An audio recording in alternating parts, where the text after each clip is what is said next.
My name's Melene Carter. I'm 35, and I work as a creative director at a media company in Seattle. On the morning of December 23rd, I walked out of my little apartment carrying a big gift box and a cherry pie I had baked myself, the same recipe my grandma taught me when I was just a kid. That day, I drove almost 900 miles across 3 different states, all the way back to Rapid Falls, North Dakota. I hadn't been there in nearly 8 years. Back then, when I left, I swore I'd never look back. But this time was different. I didn't tell anyone. I wanted to surprise my mom, Teresa, and my younger brother, Caleb. He's 6 years younger than me. I imagined the look on their faces when they saw me show up, arms full of Christmas. Even though I'd been gone, I never really disappeared. I was the one who kept in touch. I checked on Mom's health, sent money, made sure Caleb's student loans were paid, bought them birthday gifts every single year. I thought maybe, just maybe, all that effort would finally pay off in one small moment of real joy when I showed up on that porch. I'd missed plenty of holidays because of work, but I never forgot them. This year, at the start of December, I sent an extra $900 so Mom could host a special Christmas dinner and so Caleb could finally fix his car. Mom's reply? Just a short thanks in a text. No call. Not even an emoji.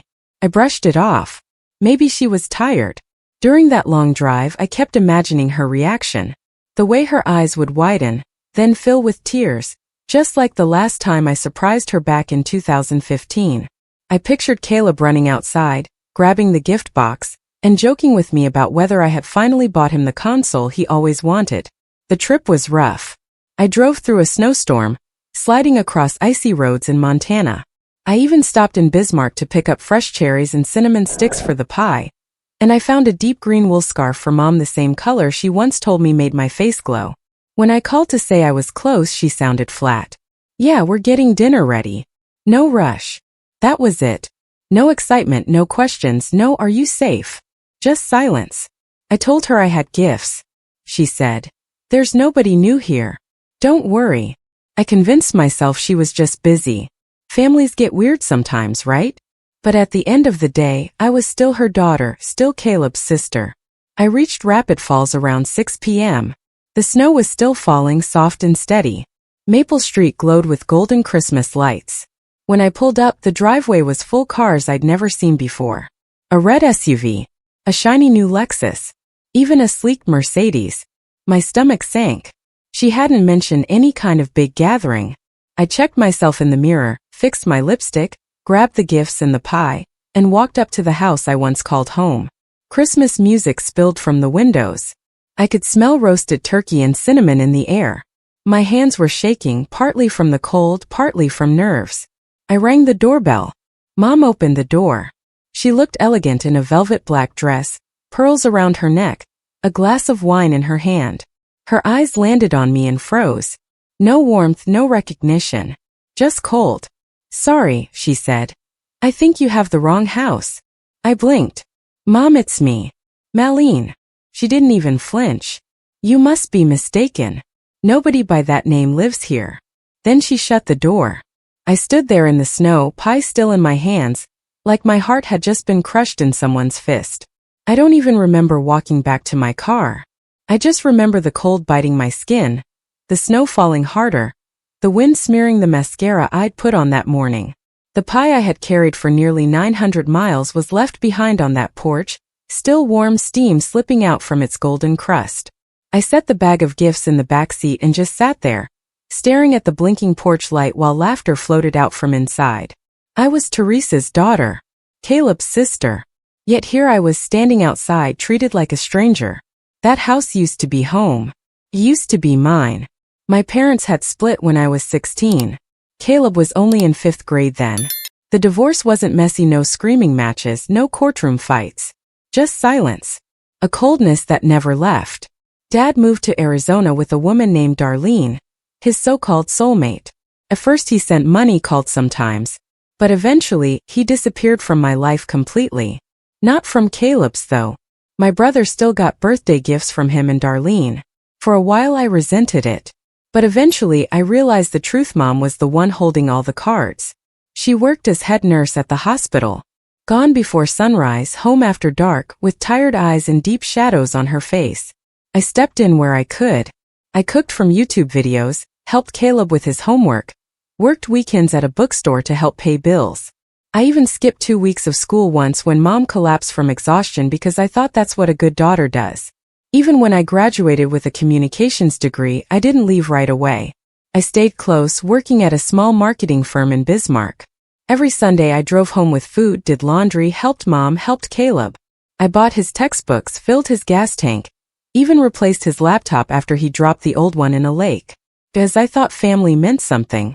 Because I thought being there mattered. I only left home when a big company in Seattle offered me a job with double the pay. I can still see the moment I told my mom. She was sitting in the living room, holding the utility bill, and she barely looked up when she said, "Yeah, guess it's time you started living for yourself." Caleb, my brother 25 at the time and still living at home, wrapped me in a hug. He smiled and said, "Go crush it out there, sis. Prove this family isn't all failure." I believed him. I thought he meant it. But 3 months later my phone rang at midnight. Mom's heater had broken. The repair would cost $3,500. She didn't have it. Without even thinking, I wired the money the next morning. 2 months after that, Caleb called. He said he finally had an interview, but his car was falling apart and he couldn't even make it there. I sent $4,200 for a transmission and new tires. From then on, I set up regular transfers. $850 every month to Mom. $500 to Caleb. I tried to quiet that small voice inside me that whispered, "Why can't they handle this themselves?" I told myself not to be selfish. I was making good money, and they were my family. Helping them was the right thing to do. But then little things started to bother me. Mom suddenly had a brand new sofa set. The kitchen got remodeled with European-style finishes. Caleb posted a picture online showing off a shiny new pickup truck with a GPS system installed. When I asked about it, they laughed it off. "We got a great deal. Besides, you've got to treat yourself sometimes, right?" I tried to brush it off. Told myself I was overthinking. But deep down, something cold started to settle inside me. Every time a call ended with, "Can you send more?"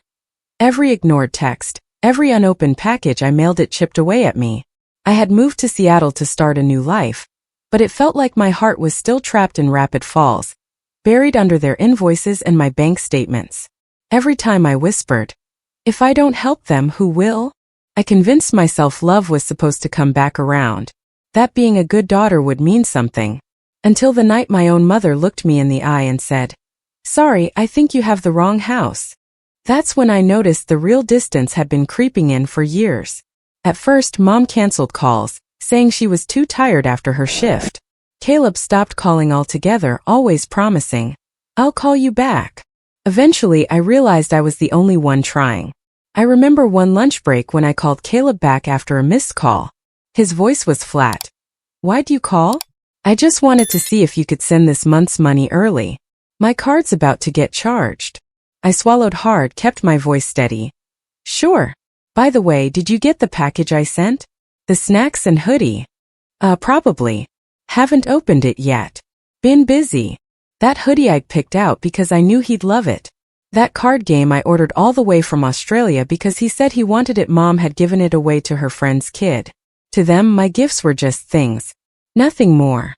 Last winter, I got pneumonia so bad I ended up in the hospital for 5 days. The doctor told me I needed at least 2 weeks off. I called Mom from my hospital bed, struggling to breathe with the oxygen tube. There was silence. Then she said, "So you're not coming home for the holidays?" "I can't. I'm literally in the hospital." "That's too bad. Caleb was hoping you'd get NBA tickets this year. And those new headphones." I told him not to expect anything, but he still hoped. "No, how are you feeling?" "No, I'll come see you. Just disappointment about presents." And still I sent the money. I ordered the gifts. I wrote cheerful holiday cards pretending everything was fine. I told myself they were just tired, just stressed. But inside, I started calling those payments what they really were: my daughter tax. Every week I texted Mom. Most messages were left on read. When she did reply, it was small talk about neighbors selling houses or the church roof getting redone. Never once a question about me. One time, I shared that I'd been appointed project lead on a huge international campaign. The CEO had even written me a personal commendation. I sent her a photo. No response. 3 days later, Caleb texted, "Hey sis, broke my phone. Can you help me get a new iPhone?" Not a single congratulations. Not even a proud of you. To them, my achievements were invisible. Every word just circled back to money. So there I was, 35 years old, working long hours, eating alone, sleeping alone, while wiring thousands back home like a guilty child paying penance for some sin I never committed. One rainy night after work, I stopped by a stone wall covered in handwritten love notes. Among all the scribbles, one line froze me. "No one really forgets you. They just remember you when they need something." I stood there in the rain for a long time. And that's when the question hit me. Not, if I stop sending money will I lose them? But the harder one. If they only stayed because of the money, did I ever really have them at all? I've never been someone who lives by suspicion. I've always made excuses for Mom, and Caleb told friends they were just busy, or just not expressive. But the truth was harder to hide. I wasn't just covering their bills. I was covering the scars they left on me. At some point, even the most hopeful person has to admit the truth. Not every room has a window, and not every door opens back up. That night, the white-painted wooden door closed in my face with a sharp little click. Somehow that sound felt harsher than any cruel word could. I was standing there on the snowy front steps, balancing a still warm cherry pie in one hand and a heavy gift bag in the other. But no one came back to open the door. No one called my name. Just music from inside kept playing, warm, loud, but strangely cruel because I wasn't welcome in it. I shifted on my soaked boots, trying not to stumble, still holding on to the tiniest hope that maybe it was a mistake. Maybe Mom would open the door again, force a smile and say, "Oh, it's you, come inside, sweetie. It's freezing out there." But the curtains only glowed with Christmas lights, blinking steadily like a cruel reminder that the world inside was moving on without me. And then I heard the words that burned me more than the cold ever could. "Sorry, you've got the wrong house." Less than a minute had passed, but I already felt frozen solid in the Dakota snow. As I turned to leave, the door opened again. A tall man stepped out. Hair slicked back, charcoal suit, red tie. It took me a second to realize who it was. Caleb. My brother. His eyes widened when he saw me, then shifted into something else I couldn't name. Shame? Guilt? Or just that awkward look you give something you didn't expect to see again. "Mom, who is that?" he asked, his voice tight. I spoke before she could answer. "It's me, Caleb. Your sister, Meline." He just stood there, one hand resting on the frame like an invisible wall between us. "Oh right. I thought you weren't coming." I laughed bitterly. "You thought? Caleb, you knew. Called, I texted, I even sent gifts. You asked me for money 3 weeks ago." He glanced back at the glowing living room, then lowered his voice. "Not now. We've got guests. Mom's on edge. Don't make a scene. It's Christmas." "I'm making a scene?" I asked, my voice shaking with anger. "I drove 500 miles through a snowstorm, brought gifts, baked pie, and I'm the one ruining the night?"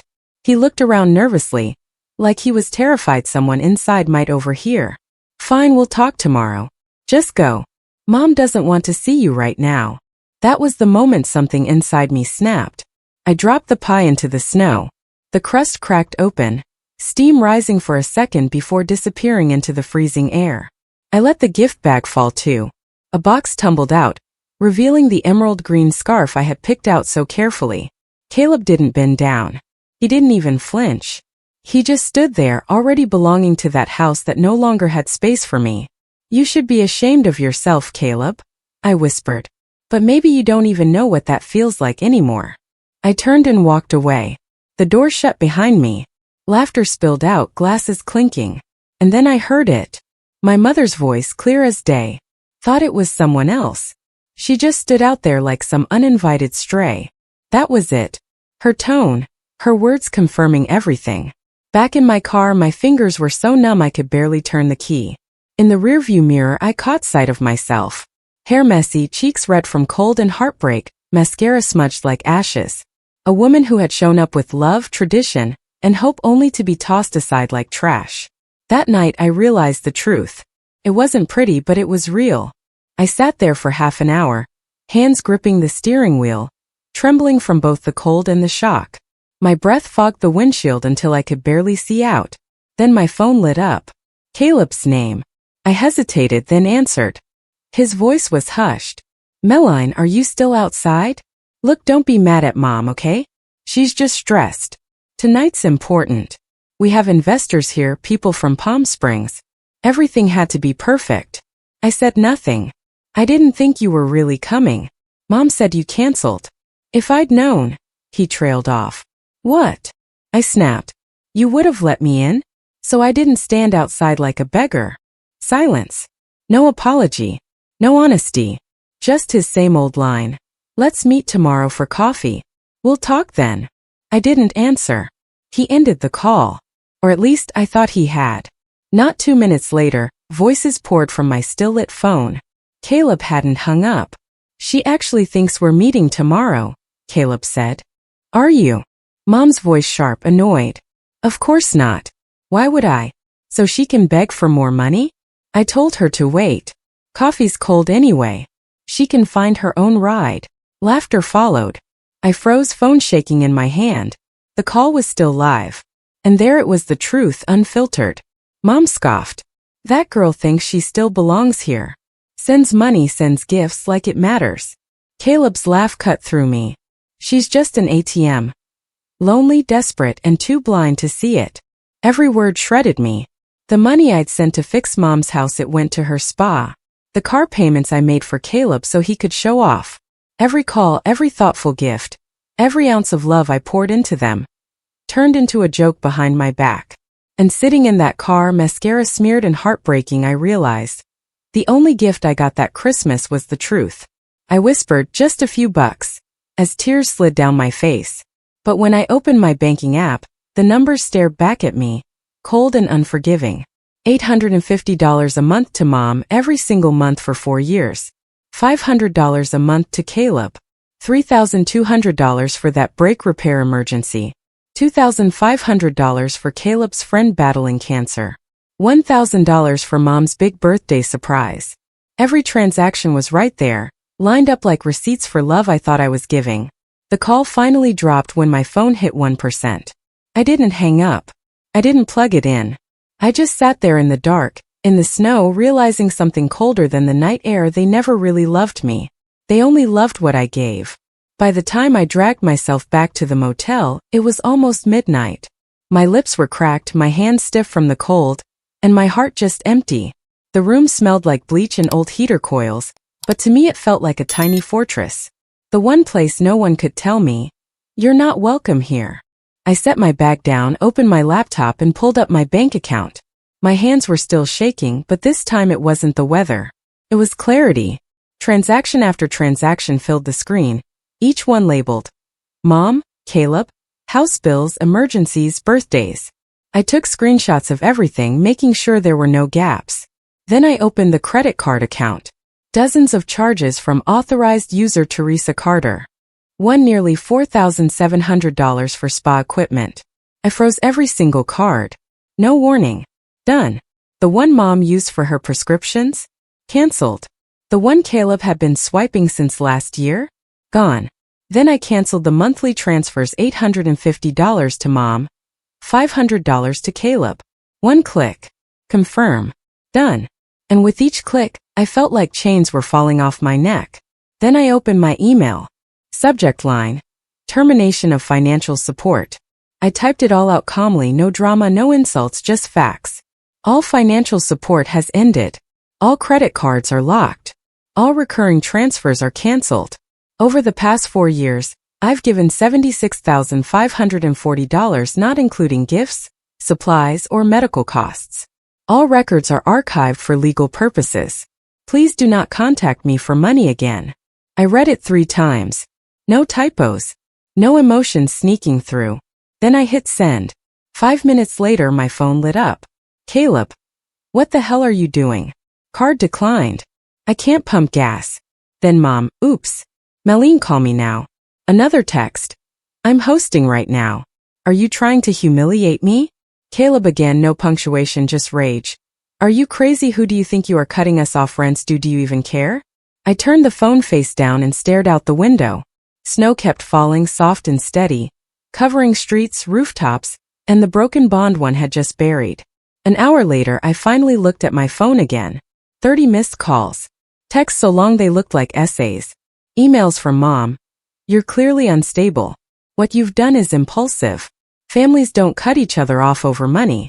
If you don't restore the accounts in 48 hours, I'll seek legal counsel. Then from Caleb. Cutting us off before Christmas is abuse. You won't get away with this. I'm talking to mom's lawyer. And you know what? I just laughed. Not once did they ask if I was okay. Not once did they care about the things I heard that night, the words they thought I wouldn't catch. All they revealed was the truth. Family in that house only meant what I could give them. The next morning I drove away from Rapid Falls. No goodbyes. No explanations. Just the hum of an old playlist I hadn't played in years. The first song? Coming Home. Except this time I knew I had no home to go back to. And somehow that realization set me free. When I finally got back to Seattle on Christmas morning, the city was foggy and still. No music, no calls, just the sound of my tires rolling over the icy road. Almost like a lullaby. My 6th-floor apartment looked exactly the same. The tiny fake Christmas tree in the corner, the box of cookies still on the counter. But I wasn't the same woman who had walked out 3 days earlier. For 3 days I slept. I didn't check in with work, didn't open emails. I put my phone on Do Not Disturb and deleted every contact linked to Mom and Caleb. The messages kept coming, but I didn't open a single one. On the 4th day, I scheduled an online therapy session. A friend had recommended Dr. Helen Morse months ago, and back then I told myself I didn't need help. But now? I knew I did. In that first session, I could barely get the words out. All I managed to say was, "My family doesn't need me. They just need my wallet." Dr. Morse just nodded. She didn't interrupt. She didn't try to fix me.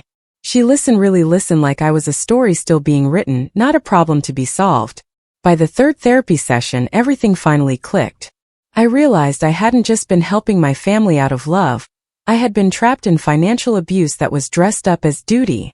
Caleb and my mom knew exactly how to pull me in with guilt, with silence, with unspoken expectations. They didn't see me as a daughter or a sister. They saw me as their endless ATM. Dr. Morse looked at me and said something that I'll never forget. Numbers don't lie, Meline. But it's not just your money they took. It's your emotions that were exploited. That line hit me like a brick. It wasn't heartbreak I was feeling. It was an awakening. A few weeks later, I started reclaiming little pieces of myself. I'd walk around Capitol Hill on weekends, slipping into old bookstores and coffee shops with scratched wooden tables and walls covered in strangers' notes. I learned how to sit alone without feeling lonely. I cooked dinners just for myself, and for the first time, I didn't feel guilty about not sharing them. One Saturday, while hauling down recycling, I bumped into my downstairs neighbor June. She was almost 70, skin like warm bronze, gray hair pulled back in a bun, always carrying her basket of yarn. She squinted at me through her glasses and said, "You're the girl who leaves at 6:45 every morning, right?" I laughed, surprised she'd noticed. Exactly 6:45 unless it's pouring rain. From that moment on, we became friends. June lived alone since her husband passed, her kids scattered far away. She didn't complain. She just told stories like she was reading from an old journal. She taught me to knit. I showed her how to video call her grandkids. Every Sunday I had dinner at her place. Her stew? Honestly, better than anything my mom ever made. One night, June said something that stuck deep. Family isn't always blood. Real family is the people who don't turn love into a transaction. Slowly, I opened up to more neighbors: the sweet gay couple upstairs, the bio student who always carried cat treats, the widower who gave me apples from the back of his truck. Together, we started calling ourselves the chosen family. Work began to shift too. When I came back from break, my boss stared at me and said, "I don't know what changed, but your eyes, they're sharper. Fuller." I just smiled. A few months later, I got to lead a major project. I bought myself a new blazer, not to impress anyone, but as a reminder that I'm building a life for me now. I even opened a new savings account I named Freedom Fund. Every month, I put away the same amount I used to send to Mom and Caleb. Not to spend, but to invest in me. Fast forward to Christmas. I sat at June's table, just the two of us, eating the meal we cooked together. No drama. No demands. No guilt. Just love. and I'd never felt so at peace. But life has a way of testing you. One April afternoon, outside a little bookstore near Pike Place, I spotted someone through the window. Tall, thin, a gray coat with frayed shoulders. At first I didn't recognize him. Then he turned and my heart stopped. Caleb. Gone was the polished man in designer coats and flashy cars. His face was rough, his eyes heavy. He looked broken. When our eyes met, I saw panic flicker across his face. He walked over with a forced smile. Meline. Wow. Still in Seattle. I nodded. Still here. He shrugged. Moved back a few months ago. Small logistics company. Not really my dream job, but it's something. There was no arrogance left in him, just tiredness. He asked if we could sit and talk. I agreed, but only on a bench outside. We sat like strangers. His voice was shaky. I know I don't deserve it, but I need to say this. What I did, what Mom did, it was awful. And I know you heard everything that night. I know you know the truth. I looked him straight in the eye. Caleb, you should also know I didn't walk away because of one dinner. It was years of being used. He swallowed hard. After that, everything fell apart. Mom lost the spa. I lost my car. We burned through all our savings. That's when I realized what you'd really done for us. I shook my head. No, you didn't realize. You just regret that it stopped. He lowered his eyes. Maybe, but if there's even the smallest chance, I want to make things right. Not for money, but because I lost the best sister I ever had. I smiled faintly. You didn't lose me. You let go of me a long time ago. I just finally accepted it. His voice cracked. Do you ever think about forgiveness? I stood, pulling my coat tighter. Forgiveness isn't the same as going back. I don't hold grudges, Caleb, but I do hold boundaries. Real family doesn't use love as a lie. I pulled a $10 bill from my wallet and set it on the bench. Get yourself a coffee.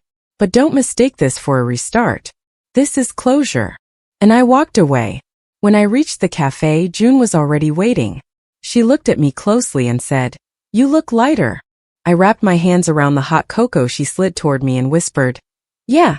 For the first time in my life, I don't feel like I owe anyone anything." Meline's story is a reminder. Sometimes the bravest thing you can do isn't forgiving. It's letting go. Family isn't always blood. And not everyone who shares your DNA deserves your love, your money, or your loyalty. What about you? Would you have sat on that bench with Caleb? Or would you have walked away? Tell me in the comments. I'd love to hear your heart on this.